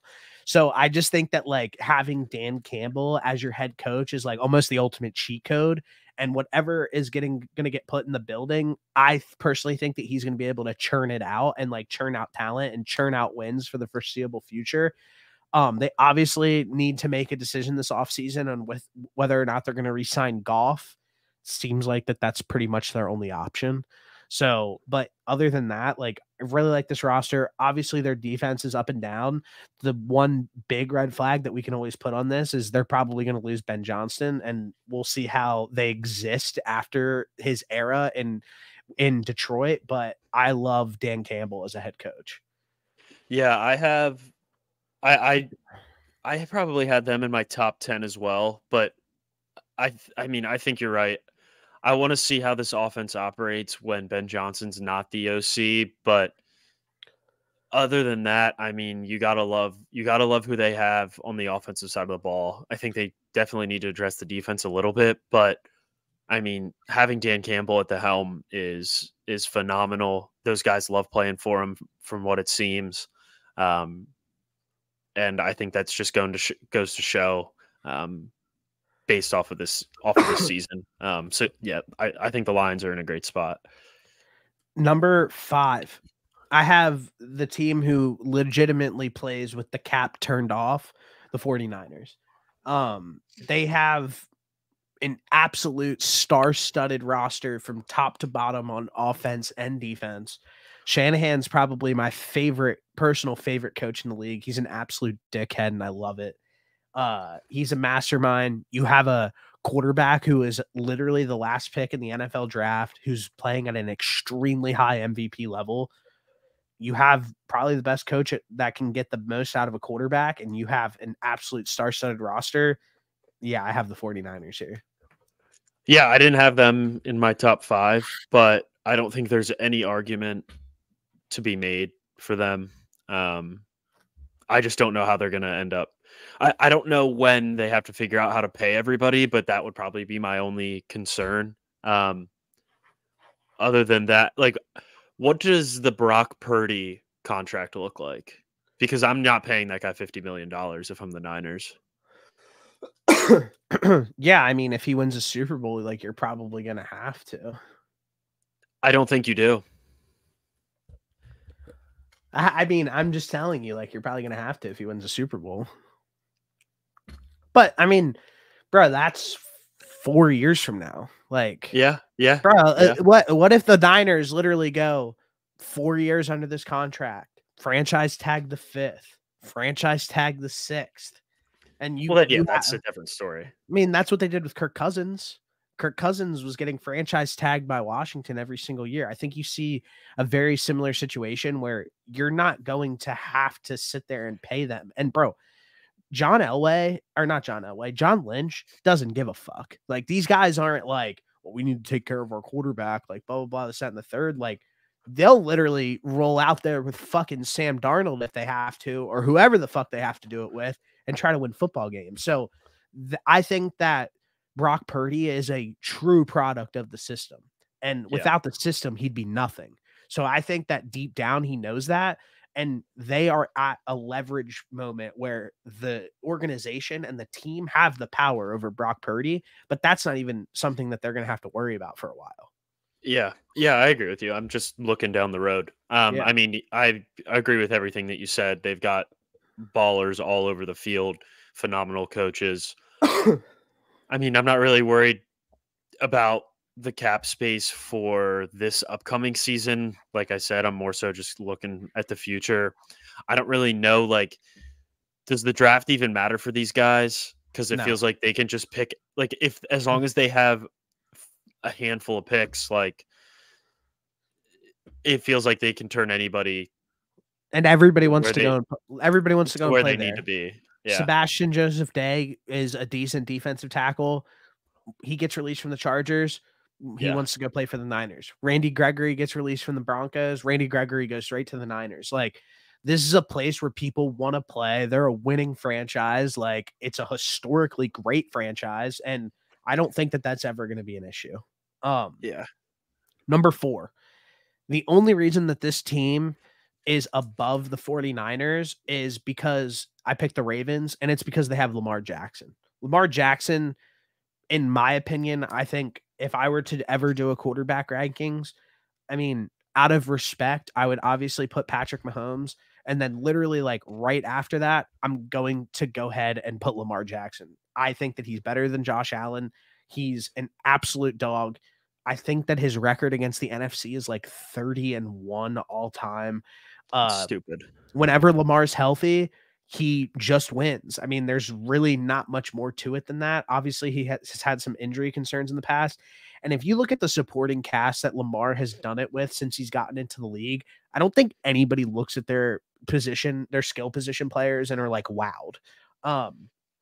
This year by far is the best that he's ever had. Yeah, and I think he doesn't even have Mark Andrews.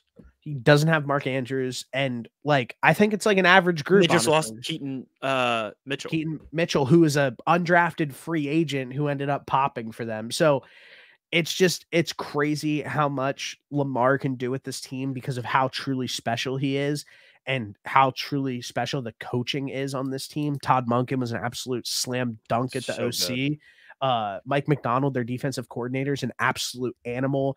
The who's the Bears linebacker that they traded for? Roquan Smith. Roquan Smith trade has been an absolute home run. Bro, he's so scary. He's scary. So scary. Bro. The Kyle Hamilton pick is like an absolute slam dunk. He's going to be a really great star in the league. So I love the Ravens from like a Lamar perspective and the coaching perspective, and that defense is special. But I mean, they're getting the most out of this roster, and I think it just starts with Lamar. He's a special talent. Yeah, I mean, I think you pretty much covered it all. They've got a great head coach. They've got a great quarterback. Although the roster isn't Niners-esque, I think it's still really good. And I think ultimately Lamar's a guy that can elevate that offense to the next level, which we've been seeing him do this year. The defense is scary as hell. Yeah, I agree with you. I didn't have them up there. I tried to do this a little differently, but I fully agree with you that the Niners are a phenomenal organization and they're in a great spot for the future. All right. I'm in my top 3 now. Do you want to do your top 3? Do you want to go number 3? So I'll go number 3. We already touched on this. There's actually a team that I think I know who your number 1 and 2 are going to be. So I don't want to say them, and I could just bounce off of you when you go. But for my number 3, I had the Rams. We already talked about this. I think the fact that they're still as competitive and as good as they are about to make the playoffs, with how much they gave up to win a Super Bowl that one year, I think that's was also kind of taken into account. It's insanely impressive that they're a playoff team. And it just goes to show how good of a coach Sean McVay is.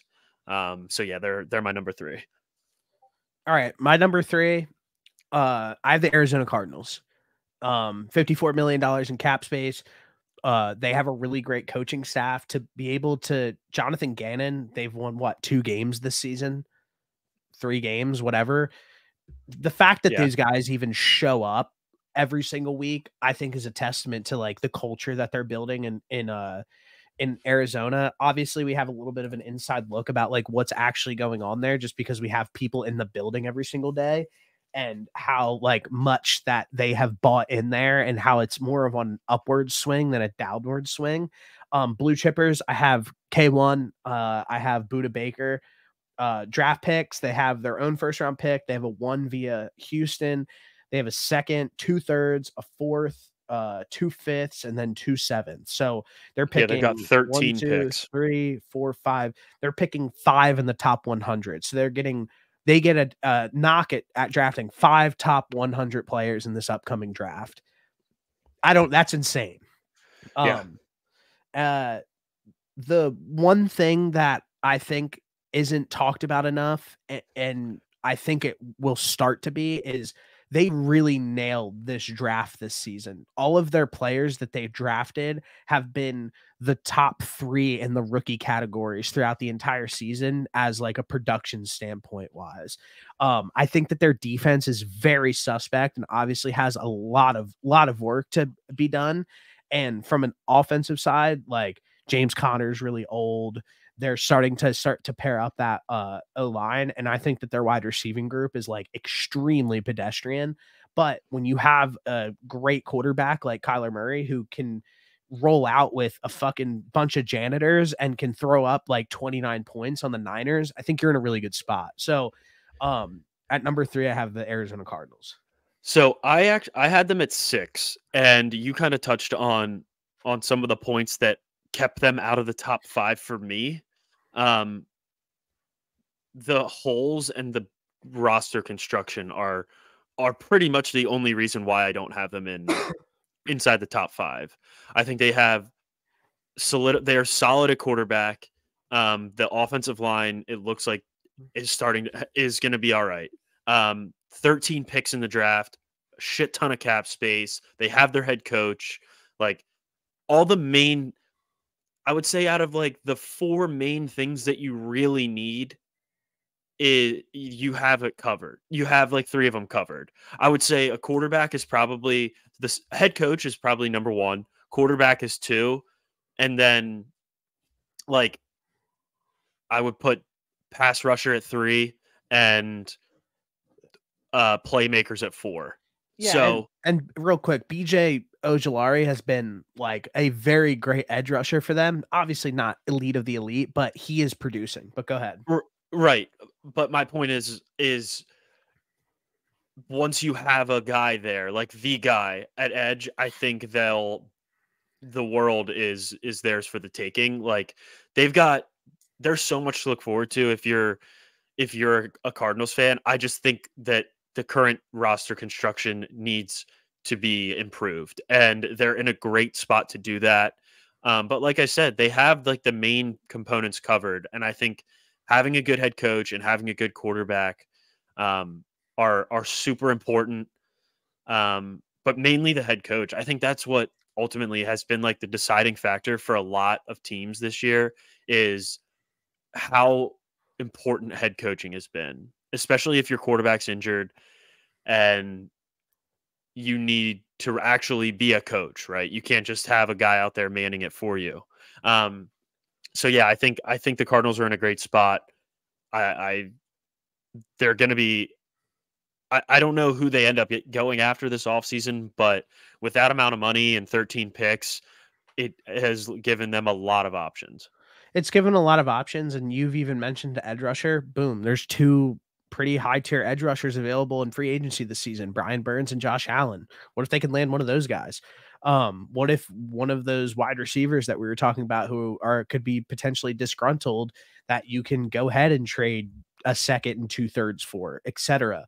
I think that ultimately the Cardinals are going to end up with the number 2 pick, it seems like, and it seems like that's going to be a pick that they're going to trade out of. So they're going to get an absolute king's ransom for that second overall pick. And I think that it's not going to be understated. Like, there's going to be a team very hungry to get in this top 2. Like, these 2 quarterbacks are special, and there's a lot of quarterback hungry teams. So I think that even this list of assets that we're currently looking at for the Cardinals, I think it's probably a possibility that it grows.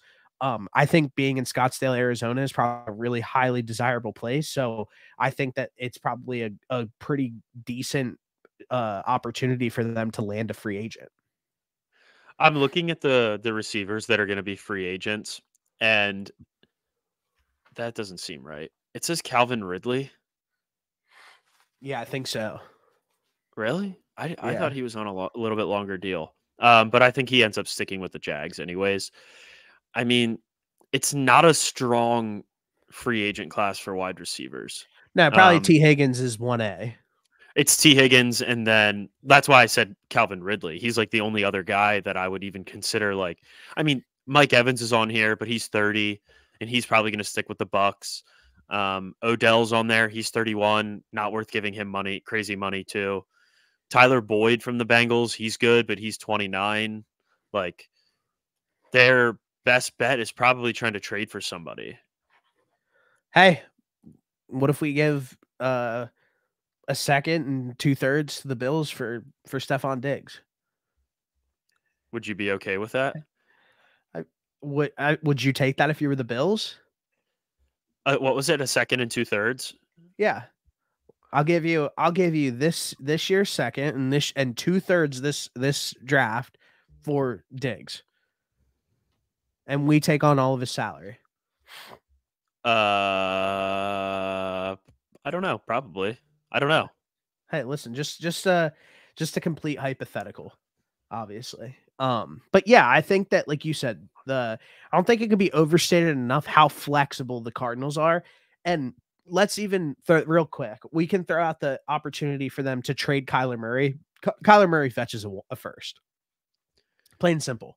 If they want to go and trade Kyler Murray, if that's kind of the direction that people are pushing them to go to, and that's what they do, Kyler's going to fetch a first, 150%. I don't have any disagreement there, because Didn't was the never mind. No, I don't disagree with you. I think he would get a first. Okay. Next, number 2. I have the Houston Texans. So did $71 million in cap space. Blue chippers, Shroud. I think Tank Dell's a blue chipper. I think he's special. I love him. Will Anderson. We're kind of biased on that. Yeah, we are. Will Anderson Jr. He's been a smash, and Derek Stingley Jr. has been a smash when he's out on the field. D'Amico Ryans is probably the best coaching hire in this past offseason. There's been a lot of great ones, but he's obviously got those guys rallied. And they have draft picks. They have 1st, 2nd, 3rd, 2 4ths, and a 7th in this upcoming draft class. So it's obviously the Browns first, but still, they still have one. A lot of money, a lot of great young talent, a really great head coach. People are going to want to come play there. No state tax in Texas. Things are really looking up for the Houston Texans. They absolutely nailed this draft. Yeah, you covered it all. 75 mil, 8 draft picks. You got your quarterback of the future. You got your head coach of the future.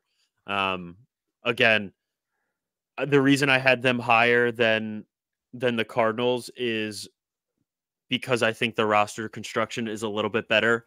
I think they're probably, and I think the head coaching is probably a little bit better. Me too. But I mean, they're set up for success moving forward. You gotta love CJ Stroud. At this point, you just got to keep him healthy. So I think that he has some good weapons. Wouldn't hate to see them bring in another one, but that's just being greedy, I guess. I love the Texans. I had them at 2 as well. So number 1, I have the Chicago Bears, and I regret not having them higher. But yeah. I think that. I don't think that I did some research. I just don't think there's anybody ever in the history of the NFL who has been in such an interesting spot for the amount of directions that they can go, the amount of room that they have to breathe financially, and the amount of assets they have. They're asset rich. They have obviously 2 first-round picks this year. They're going to have the 1 overall, and they're going to have the 5th, it looks like, or the 4th. So on top of that, it sounds like that they're going to trade Justin Fields.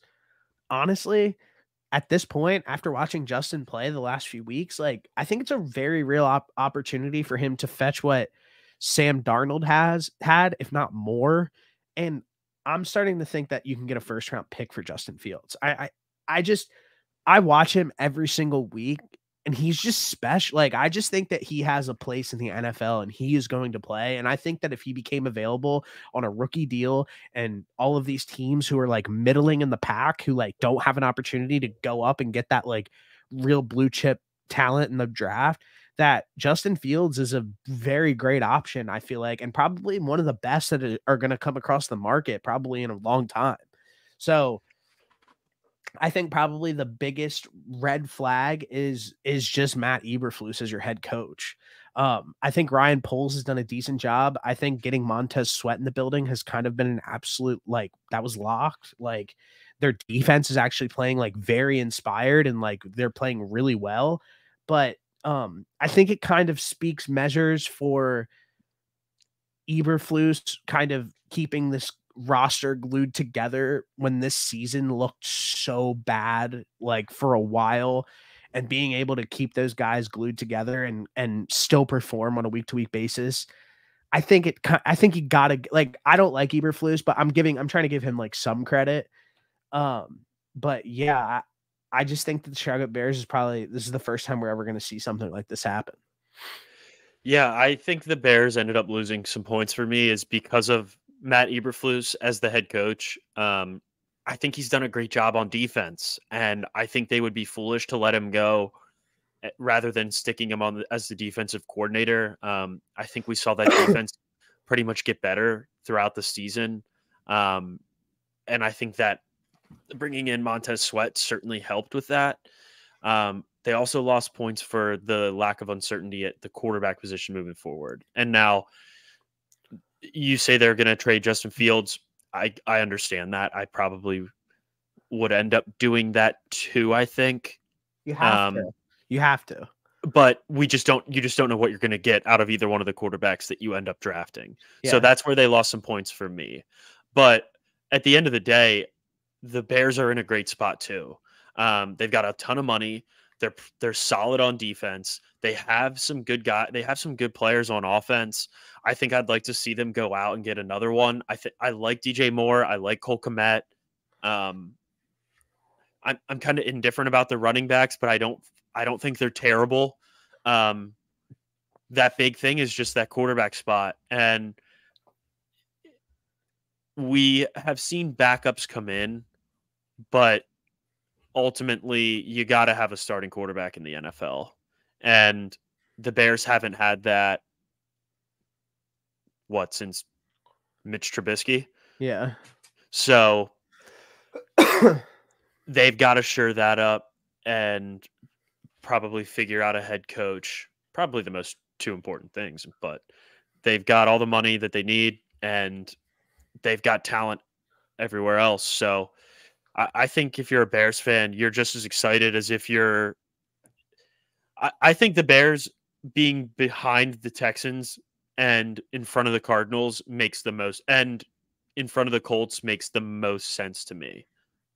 Actually, behind the Colts. So I think out of like those four teams, I think if you're a fan, in order, excitement should be Texans, Colts, Bears, Cardinals.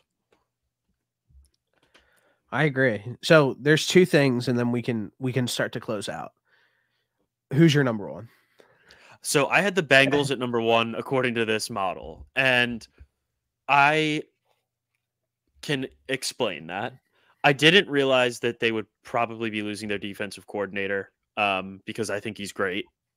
So that's obviously that would fully demote them, and I would have probably put the Texans at number one if I knew that was the case. But I loved their defense and what Big Lou did all year for the most part. I love what Zach Taylor did as a head coach and how they were able to still win football games even while losing Joe Burrow. They'll probably end up losing T. Higgins to free agency, but they still have Jamar Chase. You get a healthy Joe Burrow in there, and you have a top 5 quarterback. And then with the amount of picks and the space that they have, they've got 9 picks and they've got $70 million. I mean, that's a lot of flexibility too. So they're probably one of the teams with the most cap space that also has one of the best quarterbacks in the NFL. So those two combinations, and they have a great head coach to me. And those 3 combinations are what led them to get the number one spot for me. So right here, I'm seeing that they have 1, 2, 3, 4, 5. They have the 6th most cap space, which is fair. 70 mil, 70.7 mil. Which you're 70 mil. Where are you seeing that at? Are you on over the cap? No, I didn't look at that one. I was on Spot Rack. Spot Rack. All right, I'm seeing 68, but whatever. We're splitting hairs. Okay, either way, we'll split it at 69. I was just making sure that I was looking at the right thing. That's why I asked you. Yeah, I mean, I understand where you're coming from. I guess my first question that I would fire back at you at is like, other than having Joe Burrow and Jamar Chase, like what are some other bright spots like on this roster? I still think that Joe Mixon has some life left in him. And they drafted Sidney Brown's brother. I can't remember his name, but he started to turn up a little bit towards the end of the season, and I kind of like him out of that running back spot. I think that with that cap space, they'll be able to bring in a number 2 and be able to bring in maybe some additional help along the offensive line. I'm not a fan of them losing Jesse Bates this past season, but I thought the defense wasn't terrible. And that could be because of Big Lou, which, like I said, I would demote them if he ends up leaving. But as long as he's there, like I would feel good about that defense. So By total team DVOA. Hold on here. Let me look at something. I could be completely lying.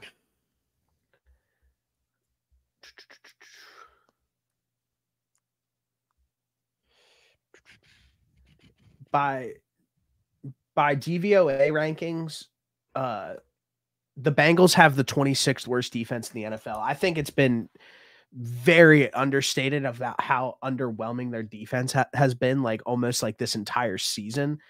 They've had some like bright spots like over the course of the year, but bro, like you start looking at like up and down on this defense, like from like top to bottom, like who do they have on their defense that like really excites you? I'm looking at I'm going back and I'm looking through some of these games right now. I would have to look and see which ones they won and lost without that Burrow played in. And when did he get hurt? Let me check. Wasn't it that? Weren't they playing someone cool? I thought it was the I thought he got hurt like in the Steelers game. Week 11. On Thursday Night Football. 1, 2, 3, 4, 5, 6, 7, 8. Against the Ravens. 10. Okay. I don't know. It felt like Joe Burrow wasn't really right all year. No, I agree with that completely. And with the amount of money that they have and a good defensive coordinator, and if you get Joe Burrow healthy, I think they're in a great spot. Now, this was based off of the model. I think that the Texans are probably in the best spot overall, but I like where the Bengals are at. Yeah, I guess probably then my last question before we wrap up would be like, after doing this list, if you were a general manager and every general manager spot was open for grabs, which one would you want to take tomorrow? Ooh. I think it would probably be a think about like it goes do like everything like style, like lifestyle. I know that's what that's exactly what I was thinking, because right now I'm looking at the Texans, the Rams, and the Colts, and like I would not want to live in Indianapolis. Yeah. But then again, if you're the owner, you can live wherever you want. You just have to show up on Sunday. Yeah. No. You're the GM. Oh, GM? Okay. Yeah, you're the GM. Yeah, well, I'm not living in Indianapolis. So probably, I mean, the Texans or the Rams would probably be one of my picks. Would probably be my pick. No, I respect that completely. Honestly, I was looking at this and the Texans job seems to be as like a overview, probably like the best right now. But for me, like the Chicago Bears, like being able to turn around a historically great franchise that has been bad. Like imagine being the guy to get the Bears right. Like imagine be a legend. And I know that like, and I was like weighing it out because I was like, well, the Texans already have their quarterback, but like I'm going to nail the quarterback pick if I step in and take over as the GM for the Bears and get our guy for the next 15 years. So you're getting deep dish pizza for life there. Yeah, exactly. Like I'm not paying for anything at any restaurant. So I probably think that like the Bears is probably where I would take over, just because like getting to go and get the quarterback that like I think seems fit, which I personally think in this draft, there's probably going to be a better quarterback than CJ Stroud. Hot take, but I think it's a very good chance even after the season that he has. And yeah, I think that the Bears job sticks out to me the most. That would be fun.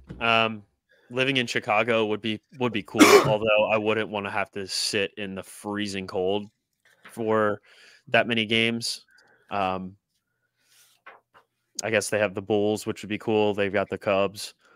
But I would also just go bull out with like the Dodgers. Michael Jordan in the off season. Yeah. Jordan lives in Charlotte. Okay. I'll invite James Harden to Houston. We'll hit the strip clubs if I'm the Texans GM. Great idea. Now, last question. Which of these jobs, after overviewing them, is the one that you would want the absolute least? I have mine ready right away. I mean, probably the Saints. Really? Mm, I actually, listen. I'm saying actually, mine. no, because there's like at least one cool thing about New Orleans. Like that might not be the worst place to live. The Panthers would actually be terrible because I think they're going to be bad for a really long time. Yeah, I said the Steelers. I would, bro, I would hate to live in Pittsburgh. Pittsburgh is the, I don't give a fuck what anybody says. Pittsburgh is the worst city in America. It's not even close. It's not great. But also that goes right back to the Chicago Bears statement that you made. Like you knock out the quarterback position for the Steelers and you bring them back to you hoist the trophy for one more and Yeah, but what do we have? you're a legend. What do we have with in Pittsburgh? 7 million cap space, bad team chemistry, and they're picking in the Hey, dude, they're if you picking can in the pull that 20s. off, if They're you can picking pull in the that off, 20s. then you're the best GM of all time. Now you're right. But hey, great That's exercise. a decision that's a coaching or a GM spot that makes you want to rip your hair out. No, Because no Mike doubt. Tomlin's literally never leaving. No, ever. He's your coach for life. You're always gonna. I love that new meme that's going out of that guy that like kind of looks like Tomlin that like everybody always posts when the Steelers play. If I find it, I'll like throw it in here, but it's so funny every single time I see it. I'm pretty sure I know which one you're talking about. Yeah, it's like him with it's like a dude with like his eyes bugged out like real far out of his head. Yeah. Yep, that's the one. Well, dude, thanks for doing that exercise. I am absolutely astonished that you had the Bengals as your number one. That's why Like astonished. I'm kind of glad that it was a little different because just for the sake of parody. You're a big Joe Burrow guy. It sounds like out of every quarterback in the NFL that you would want to build around for the next 10 years, you like almost undoubtedly think that Joe Burrow is that guy. Yeah, probably him or CJ Stroud. Okay. I respect that. And I think that that's like I think that that is a complete fair way to go about this exercise as well. Yeah. There's just so much uncertainty with quarterbacks that it's a breath of fresh air to have one that's good. No, you're completely right. But dude, good shit. Thanks for doing this on a whim, and I think we crushed it. Did you like the exercise? That was great. I think we're gonna have to find some creative ways to talk ball when the football season's over. So I think although this one I really enjoyed this one, I think if we come across any other ones, I think we should save them moving forward. Oh, yeah, we can definitely do that. I just like I said, I heard Bill this morning and I was like, "Oh, like let's just if you're not doing anything, like let's hop on and do it." So, but I'm going to put this up probably by tonight. All right. Sounds good, brother. All right, I'll text you, dude. All right. Go Birds. Peace.